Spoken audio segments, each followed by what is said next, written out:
want to take a minute if you allow to introduce a handful of my family members who made a trip here today.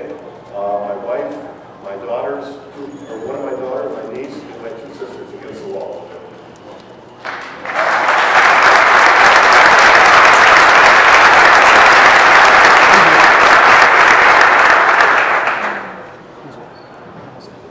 Speaker recognizes Representative Hammel.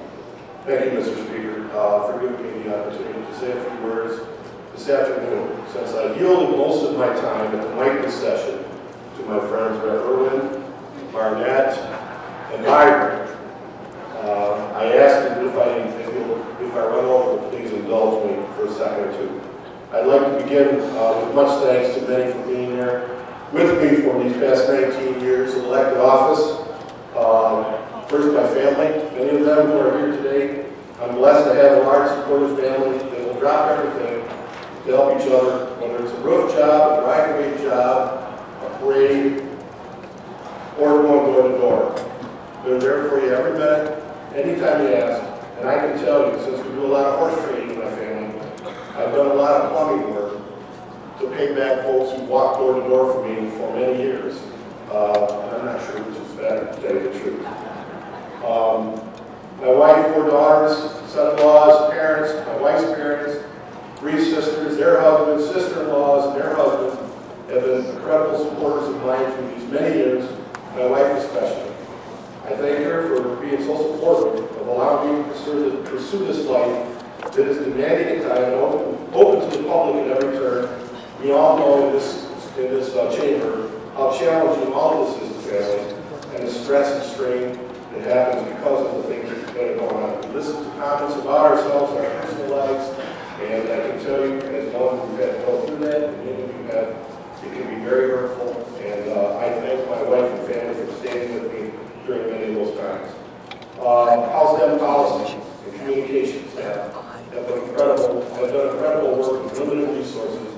I especially want to thank those who stayed after the change in policy. They did so knowing their workload would double and pay would be cut. Special thanks to Sheila Cummings and Mark Saloker for their leadership and their roles in this caucus these past couple of years and before that. Tim Stellar, Amanda Wright, Jonathan Lucky, Lauren Fletcher, Phil Phelps, Allison Glasson have worked in my office over these 6 years. Special thanks to Amanda for sticking with me the entire time. Amanda's been my writer, my confidant, my district person, and my constituent person for this entire time, and I can tell you, no one has done more work and better work for their representative than she has, and I thank her very much for what she's done. And I want to thank Jeff Meyer for coming here from the Senate and agreeing to work in this department. We both got a little grayer over these past years, but I can tell you right now, you've been a tremendous asset to this caucus and a tremendous asset to my district and the state. Thanks to all the Capitol staff. Legislators come and go, but you remain and provide the consistency that this state needs. To my state seatmate, Katie Siegel. I've had a couple of seatmates over my past 6 years, obviously. I thank you for being a great partner these past few years. I can tell you on behalf of this caucus, no one is a lot harder for this caucus than you. And I hope the next Dem caucus will rely on your experience and give you the opportunity to contribute. Mr. Speaker, we've had some significant differences regarding policy and the direction our state has moved toward these past 2 years. We've had some heated discussions, but you've always given me the opportunity to meet and share my views. Thank you for that, and thank you from one who's been here for quite some time to all of the public leadership for the calendar that you have given us. Those of us like Lavon and Meadows in the 3rd term, no one was like for the first 4 years of my time here, where you never knew whether you were going to have a vacation, you never knew whether you were going to be in here on a weekend, on a Monday, on a Tuesday, what time you were going to start, what you were going to vote on, you never had a clue. And I thank you so much for that, because all of our families are stronger now because we've had the opportunity to spend time with them that has been taken away in my first 4 years. So thank you for that. Thanks to this Dem caucus for allowing me to sit in this chair this term. I know it's been a rocky ride, and we didn't always agree on the direction, but it was an honor to have worked for you, and I wish all of you the best next term. And congratulations to Tim Greipel and to Rudy Hobbs for their roles on behalf of the next caucus. I hope you'll take the time to sit down with leadership on the Republican side and try to find common solutions that make sense for all of Michigan. Finally, residents, I want to thank the residents of the 48th District for giving me the honor of serving them these past 6 years. Special thanks to the residents of Mount Morris Township for actually allowing me to serve on their behalf at the township, the county, and the state level for the past 20 years. I hope I have performed as you have expected. These past years have been interesting to say the least. It started with a call from Cindy Burketti the day we were sworn in and to choose our seats. She said, "The Speaker, why don't you have a special seat? So when your name is called, choose the seat." Well, when it's Friday or the first day of session and the Speaker calls you, you say loud. And you don't ask questions. She said, "You're going to sit right up front, right next to the press. Now, we don't want you to talk to the press. But we want to groom you so you'll have the ability to do that, despite the fact that I served for damn near 20 years before I got here. But we want you to be prepared if we ask." Well, I'm very excited because it seems as this is a really good thing. I tell my family and I say, "Hey, well, guess what? The Speaker chose me to sit up front."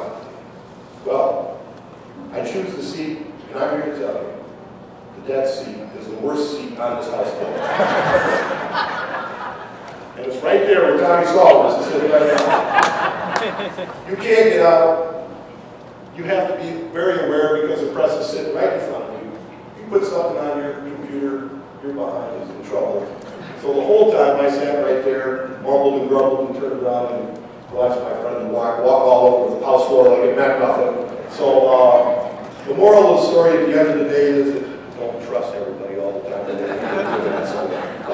And I can tell you for a fact that seat on our side was chosen last, both other terms that I have been here. And my guess is it'll be chosen last next term also. So some have talked about the budget lockdown in 2007. I will remember that time spent in Euchre caucus during those long sessions with my good friends from Block Meadows and Oakland.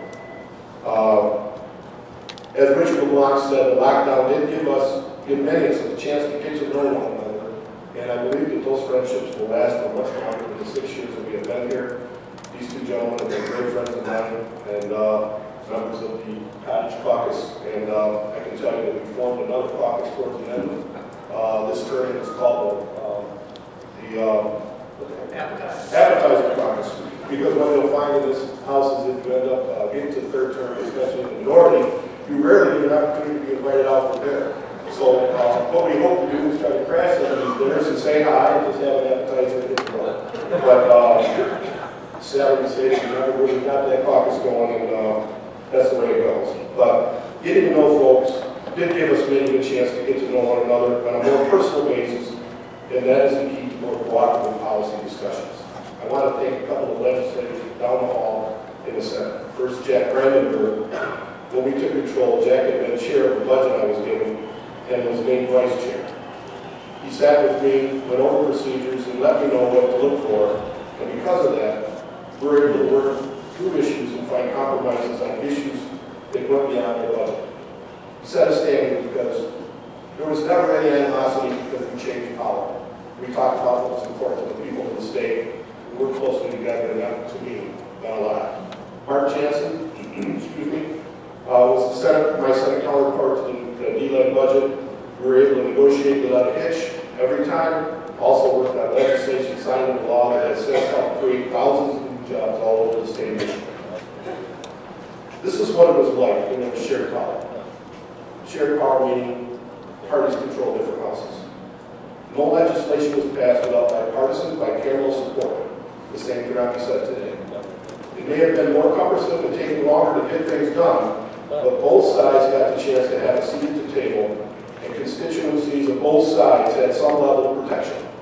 We were forced to listen, to understand both the political and practical side of issues, and at the end of the day, the state was better for that. To those who said that nothing got done to address long-term problems in this state, I say you're using politics to drive the point.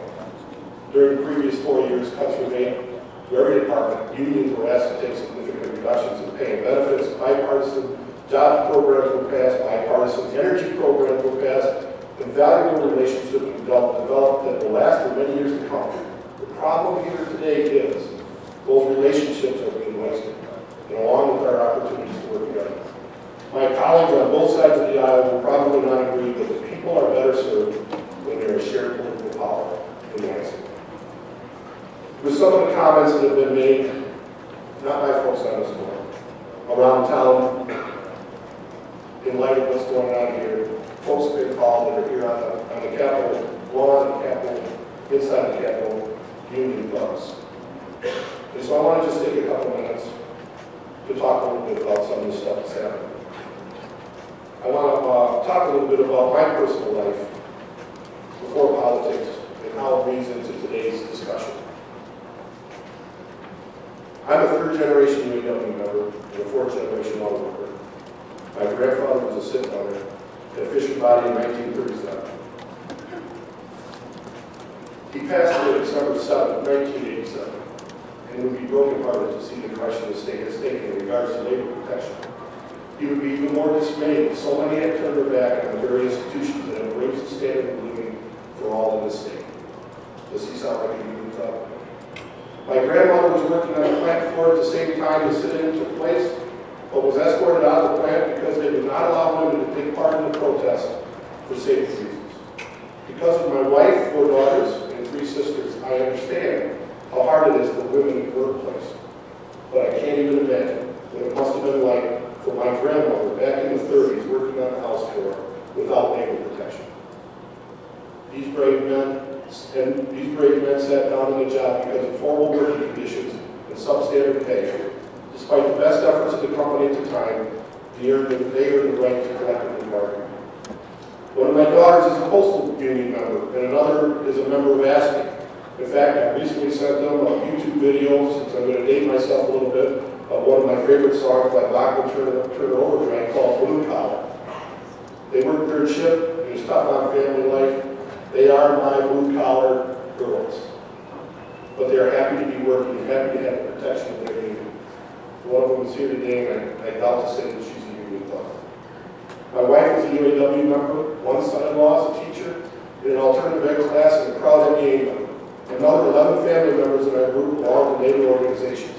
As you can see, labor has been good in my family, and I guarantee you the strength of labor in this state has been good to everyone in this room.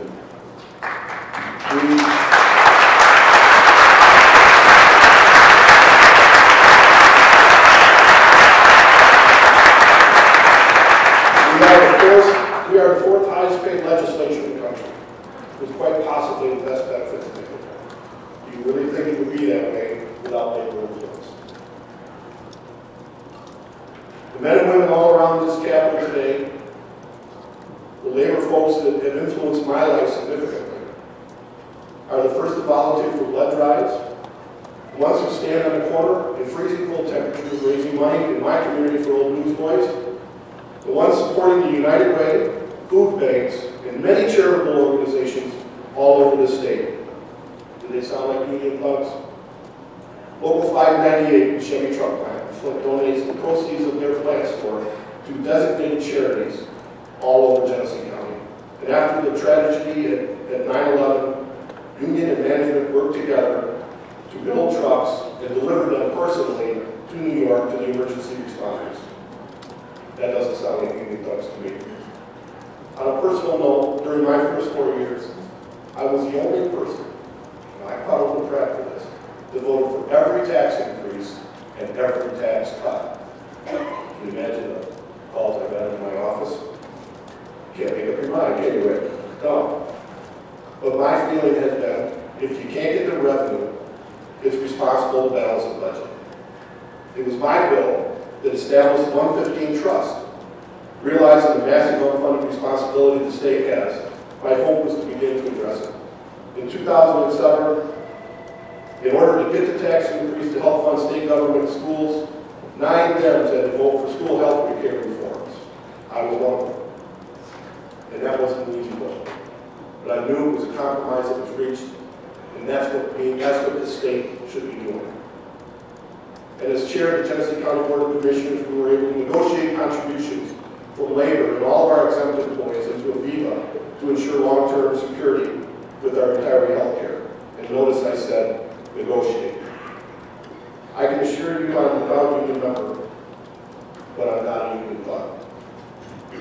I want to thank also, before I get to the point where I'm closing here, my UAW and all the members of labor for supporting me these many years. One of the things that I believe has made me what I am today, being someone who can work with people, is my experience working on the plant floor. I'm telling you, you will never find something, you will always be able to find a solution to a problem on the plant floor. Sometimes it takes a little bit of prep to get through to that, but you can always find it. And I'm telling you, those interpersonal relationships have given me the opportunity to try to work and understand people's differences and understand that there is a compromise that can be reached almost every time. I tell you all of this because I am a face of labor. I am not the face of labor, but I am a face of labor.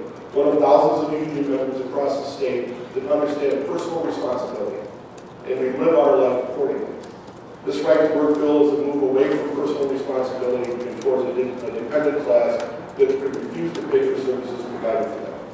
And that flies in the face of the very arguments I hear from many on the other side of the aisle during debate on this floor. I close by saying thank you to all of you on both sides of the aisle for your friendship and the respect that you have given me. It has been an honor to have served with you, and it's been an honor to serve the people of this great state.